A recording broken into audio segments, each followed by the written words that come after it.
Hello students, welcome to Arc Reflections IAS. నా పేరు సునంద. ఇవాళ మనం మాట్లాడుకోబోతున్నటువంటి topic CAG, controller and auditor general అన్నటువంటిది స్టేట్స్ కి సంబంధించి వాటి యొక్క ఫిజికల్ హెల్త్ ఎలా ఉంది అనేసి ఒక రిపోర్ట్ ఇచ్చింది. మరి ఈ రిపోర్ట్ లో ఏం చెప్పింది? స్టేట్స్ చాలా కూడా డెట్ లోకి వెళ్ళిపోతున్నాయి అన్నట్టుగా. సో ఇవాళ మనం ఈ రిపోర్ట్ ఏంటి, ఈ రిపోర్ట్ లో క్యాగ్ అన్నటువంటిది ఏమేం ఫైండింగ్స్ చేసింది, అలాగే స్టేట్స్ డెట్ లోకి ఎందుకు వెళ్ళిపోతూ ఉన్నాయి, దాని యొక్క ఇంప్లికేషన్స్ ఎలా ఉండబోతున్నాయి, సో మనం ఎలాంటి చర్యలు తీసుకోవాలి, వీటన్నింటి గురించి మాట్లాడుకుందాం. సో ఫస్ట్ ఆఫ్ ఆల్ మనకి చూస్తే controller and auditor general of India CAG వచ్చేసరికి ఫస్ట్ డికేడల్ అనాలిసిస్ ని రిలీజ్ చేయటం జరిగింది, స్టేట్ యొక్క ఫిజికల్ హెల్త్ ఎలా ఉంది అన్నట్టుగా. సో ఒకసారి మనం కాగ్ కి సంబంధించి చూసుకుంటే, ఇది కాన్స్టిట్యూషన్ లో మనకి ఆర్టికల్స్ ఉన్నాయి 148 నుంచి కూడా. సో 148 అన్నటువంటిది మెయిన్ గా ఈ యొక్క కాగ్ గురించి తెలియజేస్తుంది. సో ఓత్ అండ్ అఫర్మేషన్స్ గురించి తెలియజేస్తుంది. అట్లానే మన సెంట్రల్ లెవెల్లోనూ అలాగే స్టేట్ లెవెల్లోనే ఫిజికల్ హెల్త్ అన్నటువంటిది ఎలా ఉంటుంది, ఫిజికల్ సిస్టమ్స్ ఎలా ఉండాలి అని చూసుకునేటటువంటి బాధ్యత ఈ క్యాగ్కి అప్పగించిందనమాట. సో ఈ ఆర్టికల్ చాలా చాలా ఇంపార్టెంట్. అయితే ఇప్పుడు ఈ యొక్క క్యాగ్ రిపోర్ట్ ఏమని చెప్తోంది అంటే, చూడండి మనం చూస్తే ఒక డికేడల్ అనాలిసిస్ అంటే ఇక్కడ మనం చూస్తే 2013 నుంచి 2023 వరకు తీసుకుంటే స్టేట్స్ యొక్క పబ్లిక్ డెట్ అన్నటువంటిది పెరిగిపోయింది. చూడండి, దాదాపు 59.6 లక్షల కోట్లకి ఇప్పుడు స్టేట్స్ యొక్క డెట్ అన్నటువంటిది పెరిగిపోయింది. ఇది దాదాపు 3 రెట్ల కంటే ఎక్కువ గత దశాబ్ద కాలంలో, అంటే 10 years పీరియడ్ లో చూసుకుంటే అన్నట్టుగా చెప్పిందనమాట. సో కీ ఫైండింగ్స్ ఏంటి అన్నటువంటి చూస్తే, ఒకటి డెట్ అన్నటువంటిది చాలా త్వరగా పెరిగిపోయింది, దాదాపు 3.3 రెట్లు అనమాట. మనం చూస్తే గత దశాబ్దంలో అంటే 2013 ఆ టైంలో 17.6 లక్షల కోట్లుగా ఉన్నటువంటి డెట్ అన్నటువంటిది ఇప్పుడు ఎంతకి 59.6 లక్షల కోట్లకి పెరిగిపోయింది. సో అలాగే మనం ఇక్కడ చూడండి, డెట్ టు జిఎస్డిపి రేషియో అంటే ఏంటి, గ్రాస్ స్టేట్ డొమెస్టిక్ ప్రోడక్ట్ అనేసి పిలుస్తాము. సో ఈ జిఎస్డిపి రేషియో కూడా 16.7% నుంచి 2022-23 వచ్చేసరికి 23% పెరిగిపోయింది. అంటే స్టేట్స్ యొక్క మొత్తం జీడిపిలో డెట్ యొక్క పర్సంటేజ్ ఎంత ఉంది, 23% ఉంది. అట్లానే పబ్లిక్ డెట్ అన్నటువంటిది పెరిగిపోతుంది. పబ్లిక్ డెట్ అంటే ఏంటి, ఫర్ ఎగ్జాంపుల్ బడ్జెట్లో ఇంత అలొకేషన్స్ దీనికి చేయాలి అనేసి గవర్నమెంట్ పెట్టుకున్న తర్వాత ఆ అలొకేషన్స్ చేయడానికి కావాల్సినటువంటి మనీ లేకపోవటం వల్ల ఇటు బయట నుంచి అంటే విత్ ఇన్ ఇండియా కావచ్చు, లేదంటే అవుట్ సైడ్ ఇండియా కావచ్చు, అంటే ఎక్స్టర్నల్ లోన్స్ కావచ్చు, అలాగే ఇంటర్నల్ లోన్స్ ఏవైనా కూడా తీసుకుంటే అవి పబ్లిక్ డెట్ కిందకే వస్తాయి. సో అలా పబ్లిక్ డెట్ అన్నటువంటిది పెరిగిపోయింది. మరి స్టేట్ వైజ్ వేరియేషన్ అన్నటువంటిది మనకి చాలా కనపడుతుంది. ఎలా అంటే కొన్ని స్టేట్స్ ఏమో ఎక్కువ డెట్ ని తీసుకుంటున్నాయి, కొన్ని స్టేట్స్ ఏమో చాలా తక్కువ డెట్ ని కలిగి ఉన్నాయన్నమాట. సో ఇక్కడ హై డెట్ బర్డన్ ఉన్నటువంటి స్టేట్స్ చూసుకుంటే మొదటి స్థానంలో పంజాబ్ అన్నటువంటిది ఉంది, అలాగే రెండవ స్థానంలో నాగాలాండ్ ఉంది, మూడవ స్థానంలోకి వచ్చేసరికి వెస్ట్ బెంగాల్ ఉందన్నమాట. అదే తక్కువ బర్డన్ కలిగి ఉన్నటువంటి రాష్ట్రాల సంగతి చూసుకుంటే మొదటి స్థానంలో ఒడిషా ఉంది, దాని తర్వాత మహారాష్ట్ర అన్నటువంటిది ఉంది, ఆ తర్వాత గుజరాత్ అన్నటువంటిది ఉంది. సో లో డెట్ ఉన్నటువంటి స్టేట్స్ లోకి వచ్చేసరికి ఒడిషా ఉంటే, హై డెట్ బర్డన్ ఉన్నటువంటి స్టేట్స్ లోకి వచ్చేసరికి పంజాబ్ అన్నటువంటిది ఉంది. అట్లానే ఇక్కడ చూడండి, డెట్ వర్సెస్ రెవెన్యూకి సంబంధించి చూసుకుంటే వచ్చే రెవెన్యూ ఇప్పుడు రాష్ట్రాలకు తక్కువగా ఉంటుంది, డెట్ అన్నటువంటిది పెరిగిపోతుంది. ఎస్పెషల్లీ 2017 జూలై 1 నుంచి ఏవైతే జిఎస్టీ రిఫార్మ్స్ అన్నటువంటివి అమల్లోకి వచ్చాయో దాని తర్వాత స్టేట్స్కి వచ్చేటటువంటి రెవెన్యూ తగ్గిపోయింది. సో సెంటర్ ఏమంటోంది, మేము మీకు కంపెన్సేషన్ ఇస్తాం, జిఎస్టీ కంపెన్సేషన్ అన్నట్టుగా కొన్ని రాష్ట్రాలకు చెప్తూ ఉన్నా అది సరిగ్గా అందకపోవటం లాంటి ఇష్యూస్ కూడా ఉన్నాయన్నమాట. సో ఇక్కడ చూడండి మనం చూసుకుంటే డెట్ అన్నటువంటిది 150% పెరిగిపోయింది. మన అంటే వచ్చే రెవెన్యూ 100% ఉంటే దానికన్నా 150% ఎక్కువ డెట్ అన్నటువంటిది పెరిగిపోతుంది. ఎస్పెషల్లీ కోవిడ్ టైంలో చూడండి 191% పెరిగిపోయింది అనమాట. అట్లానే బారోయింగ్ సోర్సెస్ అంటే ఎక్కడెక్కడి నుంచి బారో చేసుకుంటున్నారు, ఎక్స్టర్నల్ లోన్స్, ఇంటర్నల్ లోన్స్ అంటే మన దేశం నుంచి తీసుకునేవి, అలాగే అవుట్ సైడ్ నుంచి తీసుకునేవి. అయితే మన దేశానికి సంబంధించి చూస్తే చూడండి, ఓపెన్ మార్కెట్ లోన్స్ అంటే బాండ్స్ కావచ్చు, అట్లానే మనం చూస్తే ట్రెజరీ బిల్స్, టీ బిల్స్ అంటాం, ఇవేంటి షార్ట్ టర్మ్ డెట్ ఇన్స్ట్రుమెంట్స్ అనమాట. సో గవర్నమెంట్ ఇస్తుంది. టీ బిల్స్ కి సంబంధించి మనకి 91 days అనేసి, 182 days అనేసి, అలాగే 364 days అనేసి ఇలా ఉంటాయి కదా. సో షార్ట్ టర్మ్ లో ఇచ్చేటటువంటి ఈ డెట్ ఇన్స్ట్రుమెంట్స్ అనమాట, ఇవన్నీ గవర్నమెంట్ ఇస్తుంది. అట్లానే ఆర్బీఐ అడ్వాన్సెస్ రూపంలో తీసుకోవటం, అలాగే నాబార్డ్ నుంచి, నాబార్డ్ అంటే ఏంటి, national bank for agricultural and rural development అన్నటువంటిది. అలాగే లోన్స్ అన్నటువంటివి వివిధ ఫార్మ్స్ లో తీసుకోవటం, అంటే యూనియన్ నుంచి జిఎస్టి తర్వాత యూనియన్ నుంచి చాలా లోన్స్ అన్నటువంటివి స్టేట్స్ తీసుకుంటున్నాయి.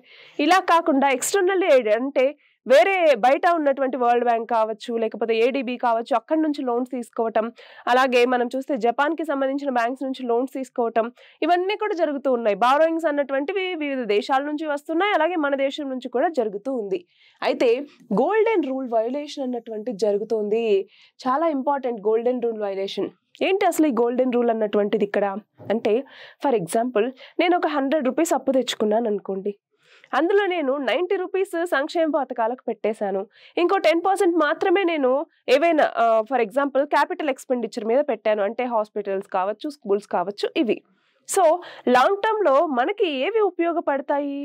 స్కూల్స్ కావచ్చు, ఇన్ఫ్రాస్ట్రక్చరల్ ప్రాజెక్ట్స్ కావచ్చు, హాస్పిటల్స్ కావచ్చు, వీటి వల్ల మనకి లాంగ్ టర్మ్ ప్రయోజనం ఉంటుంది. కానీ పెన్షన్స్ ఇస్తాను, లేకపోతే డైరెక్ట్ బెనిఫిట్ ట్రాన్స్ఫర్స్ ఇస్తాను అంటే దీనివల్ల తర్వాత వచ్చేటటువంటి ఉపయోగం ఏమి ఉండదు.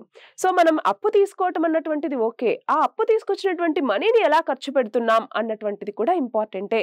ఇక్కడ గోల్డెన్ రూల్ వైలేషన్ అంటే ఏంటి? క్యాపిటల్ ఎక్స్పెండిచర్ మీద ఖర్చు పెట్టకుండా మిగతా ఏవైతే ఇప్పుడు కరెంట్ ఎక్స్పెండిచర్స్ ఉంటాయో వాటి మీద ఎక్కువ ఎక్స్పెండిచర్ అన్నటువంటి చేస్తూ ఉన్నారు. సో దానివల్ల ఏమవుతుంది, మరింత డెట్ బర్డెన్ అన్నటువంటిది ఆ రాష్ట్రాల మీద పడుతుంది అన్నట్టుగా క్యాగ్ ఈ రిపోర్ట్ లో చెప్తోంది. సో చూడండి, క్యాపిటల్ ప్రాజెక్ట్స్ మీద చాలా తక్కువగా ఇన్వెస్ట్మెంట్ అన్నటువంటి జరుగుతుంది, ఎస్పెషల్లీ పంజాబ్, ఆంధ్రప్రదేశ్ వీటిలోకి వచ్చేసరికి. సో అది నెక్స్ట్ మళ్ళీ బర్డెన్ పెంచేలాగా అది తయారవుతోంది అన్నట్టుగా. మరి ఎందుకు ఇలా డెట్ లో పడిపోతూ ఉన్నాయి స్టేట్స్ అన్నటువంటివి? ఇందాక అనుకున్నట్టుగా జిఎస్టీ లాంటి రిఫార్మ్స్ తీసుకొచ్చాక ఎస్పెషల్లీ స్టేట్స్ దగ్గర ఏమవుతోంది అంటే ఫిస్కల్ అటానమీ అన్నటువంటిది తగ్గిపోయింది. సో ఆ ట్యాక్స్ పవర్స్ అన్నటువంటివి తగ్గిపోయేసరికి వాటికి సోర్సెస్ అన్నటువంటివి తగ్గిపోవటం ఒక రీజన్. రెండవది రెవెన్యూ ఎక్స్పెండిచర్ ఇంబ్యాలెన్స్ అన్నటువంటివి. అంటే ఏంటి, టోటల్ రెవెన్యూ 1/3 ఉంటే టోటల్ ఎక్స్పెండిచర్ 2/3 వస్తుంది. సో ఈ ఇంబ్యాలెన్స్ అన్నటువంటిది నడుస్తుంది. అట్లానే high Reliance on market borrowings. So market borrowings మీద ఎక్కువ రాష్ట్రాలు ఎక్కువగా డిపెండ్ అవుతూ ఉన్నాయి, వాటిలోంచి తీసుకోవటం, మళ్ళీ వాటికి లోన్స్ కి ఇంట్రెస్ట్ పే చేయడానికి ఎక్కువ అమౌంట్ ని కట్టాల్సి వస్తుంది. అదొకటి. రెండు, కంటింజెంట్ లయబిలిటీస్. కంటింజెంట్ లయబిలిటీస్ అంటే ఏంటి? డైరెక్ట్ గా స్టేట్ అప్పులు తీసుకోకుండా స్టేట్ కొంతమందికి నాది పూచి తీసుకో అన్నట్టుగా చెప్తుంది కదా, దాన్ని హిడెన్ లయబిలిటీస్ అని కూడా అంటాం, లేదా కంటింజెంట్ లయబిలిటీస్ అని కూడా అంటాం అనమాట. సో దీనివల్ల స్టేట్స్ మీద డెట్ అన్నటువంటిది పడుతుంది. అలాగే హిస్టారికల్ డెట్ ట్రాప్ అంటే ఏంటి? ఇప్పుడు వచ్చినటువంటి ప్రభుత్వం సంగతి ఎలా ఉన్నా ప్రీవియస్ గా ఉన్నటువంటి ప్రభుత్వాలు కనుక ఎక్కువ అప్పులు చేస్తున్నాయనుకోండి, సో ఇప్పుడు వచ్చినటువంటి ప్రభుత్వాలు అప్పులు తీసుకొచ్చి మరి పాత అప్పులకి లోన్స్ కట్టడం అన్నటువంటిది పెరిగిపోతుంది. ఫర్ ఎగ్జాంపుల్ ఏపీలో కూడా మనం అదే చూస్తూ ఉన్నాము. సో ఇలాంటి వాటి వల్ల కూడా మళ్ళీ ఇంకా డెట్ అన్నటువంటిది పెరిగిపోతూ వస్తూనే ఉంది. మరి దీని యొక్క ఇంప్లికేషన్స్ అన్నటువంటివి ఎలా ఉంటాయి అంటే చూడండి, ఒకటి, ఫిస్కల్ ఫెడరలిజం కి ఇది థ్రెట్ గా మారుతుంది. స్టేట్ ఫైనాన్సెస్ తగ్గే కొద్దీ సెంట్రల్ గవర్నమెంట్ మీద డిపెండెన్సీ అన్నటువంటిది పెరుగుతుంది. సో ఇది ఫెడరలిజం ని దెబ్బతీసేటటువంటి అవకాశం ఉంటుంది. రెండవది, ఫిస్కల్ సస్టైనబిలిటీ రిస్క్ అన్నటువంటిది ఉంటుంది. అంటే ఏంటి ఫిస్కల్ సస్టైనబిలిటీ రిస్క్ అంటే? ఇందాక చెప్పినట్టుగా మనం క్యాపిటల్ ఎక్స్పెండిచర్ మీద పెట్టకుండా డైలీ ఏవైతే ఈ పెన్షన్స్ కావచ్చు, లేకపోతే ఇంకేమైనా కావచ్చు, వీటి మీద పెట్టడం వల్ల ఏమవుతుంది, ఫిస్కల్ సస్టైనబిలిటీ అన్నటువంటిది ఉండదు. అలాగే గ్రోత్ అన్నటువంటిది స్లో డౌన్ అవుతుంది. అంతేనా? డెట్స్ ఏమో పెరిగిపోతూ ఉన్నాయి, మనం ఎక్కడ పెట్టాలో ఇన్వెస్ట్మెంట్ అక్కడ పెట్టకుండా వేరే అనవసరపు పనుల మీద పెట్టడం వల్ల ఏమవుతుంది, మరింత అప్పుల భారం అన్నటువంటిది పెరిగిపోతుంది. అది గ్రోత్ మీద కూడా ఎఫెక్ట్ అన్నటువంటిది చూపిస్తుంది. అట్లానే రీజనల్ ఇన్ఈక్వాలిటీ అంటే ఏంటి? ఇప్పుడు తక్కువ డెట్ ఉన్నటువంటి స్టేట్స్ ఏం చేస్తాయి, డెట్ తక్కువ ఉంది కాబట్టి ఇటు ప్రజల ప్రయోజనాన్ని చూడొచ్చు, ఇటు వాటి యొక్క క్యాపిటల్ ఎక్స్పెండిచర్ని పెంచుకోవచ్చు. బట్ ఏవైతే ఎక్కువ డెట్ ఉన్నటువంటి రాష్ట్రాలు ఉన్నాయో, ఎక్కువ ఏవైతే వెల్ఫేర్ స్కీమ్స్ మీద ఎక్కువ మనీని ఎక్స్పెండిచర్గా పెడుతూ ఉన్నాయో, అలాంటి వాటిలో క్యాపిటల్ ఇన్ఫ్రాస్ట్రక్చర్ అన్నటువంటి తక్కువ బిల్డ్ అవుతుంది. సో లాంగ్ టర్మ్ ఎఫెక్ట్ అన్నటువంటిది వాటి మీద ఖచ్చితంగా పడుతుంది. అట్లానే సోషల్ ఇంపాక్ట్ అన్నటువంటిది కూడా ఉంటుంది. అవునా? ఫర్ ఎగ్జాంపుల్ డెట్ అన్నటువంటిది పెరిగిపోయింది, ఇప్పుడు వల్నరబుల్ గ్రూప్స్ ఏవైతే ఉన్నాయో వాటి యొక్క వెల్ఫేర్ కి నువ్వు ఎక్స్పెండిచర్ పెట్టలేకపోతున్నావు అంటే దానివల్ల సొసైటీ మీద కూడా ఇంపాక్ట్ అన్నటువంటిది ఉంటుంది. అవునా? సో మరి ఇన్ని ఇంప్లికేషన్స్ ఉన్నాయి. మరి ఇలా అవ్వకుండా ఉండాలి అంటే ఏం చేయాలి? క్యాగ్ ఏమని చెప్పింది అంటే చూడండి, ఒకటి, మన యొక్క రెవెన్యూని పెంచుకోవాలి, అంటే ట్యాక్స్ బేస్ ని పెంచుకోవాలి. ఎక్కువ మంది ట్యాక్స్ స్ట్రక్చర్ లోకి వచ్చేలాగా ఆ ట్యాక్స్ బేస్ ని పెంచుకోవటం, అట్లానే అసెట్ మానిటైజేషన్ అన్నటువంటి చేసుకోవటం. సో ఖాళీగా ఉన్నటువంటి ప్రభుత్వ స్థలాలను లీజ్కి ఇవ్వటం, ఇలాంటివి ఇవ్వటం ద్వారా మనీని జనరేట్ చేసుకోవచ్చు. అట్లానే స్పెండింగ్ని అలాగే క్యాపిటల్ ఇన్వెస్ట్మెంట్ని ప్రియారిటైజ్ చేసుకోవటం. అంటే దేని మీద మనం ఎక్కువ స్పెండ్ చేస్తున్నాం, మనం దేని మీద ఎక్కువ స్పెండ్ చేయాలి అన్నటువంటి ఒక ప్రణాళికను పెట్టుకొని మనం ప్రణాళికాబద్ధంగా వెళ్ళామనుకోండి, దానివల్ల మంచి రిజల్ట్ అన్నటువంటిది ఉంటుంది. అట్లానే మనకి ఇప్పుడు ఏదైతే డెట్ అన్నటువంటిది ఉంటుందో దాన్ని రీస్ట్రక్చర్ చేసుకొని మరింత ఎఫిషియెంట్గా వచ్చేటటువంటి డెట్ని వాడుకుంటూ వాటికి రీపేమెంట్ చేసుకుంటూ, అంటే బయట నుంచి వచ్చేటటువంటి లోన్స్ని తగ్గించుకుంటూ మన యొక్క ప్రణాళికను పెంచుకుంటూ రావటం. చీపర్ ఇన్స్ట్రుమెంట్స్కి వెళ్ళొచ్చు, అంటే గ్రీన్ బాండ్స్ కావచ్చు, అలాగే నేషనల్ సోషల్ సెక్యూరిటీ ఫండ్ లాంటి వాటి నుంచి మనం కనుక మనీని తీసుకుంటే అప్పుడు మనకి తక్కువ ఇంట్రెస్ట్ అన్నటువంటిది పడుతుంది.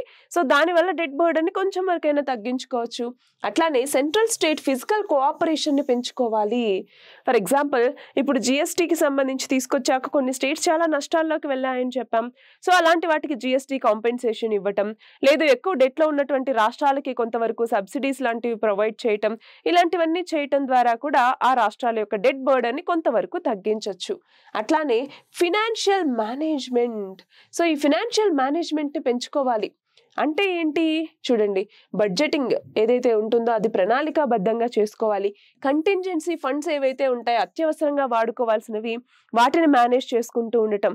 అలా ఒక బెటర్ ఫినాన్షియల్ స్ట్రక్చర్ని, బెటర్ ఫినాన్షియల్ మేనేజ్మెంట్ ప్లాన్స్ని తీసుకొచ్చి వాటిని మనం అమలు చేసినప్పుడే స్టేట్స్ ఈ డెట్స్ యొక్క ఊబిలోంచి బయటికి రాగలవు అన్నట్టుగా కాగ్ ఈ రిపోర్ట్లో తెలియజేయటం జరిగింది. సో ఇది ఇవాల్టి మన ఆర్టికల్. PDF మీకు కింద డిస్క్రిప్షన్లో అవైలబుల్గా ఉంటుంది. All the very best and thank you very much.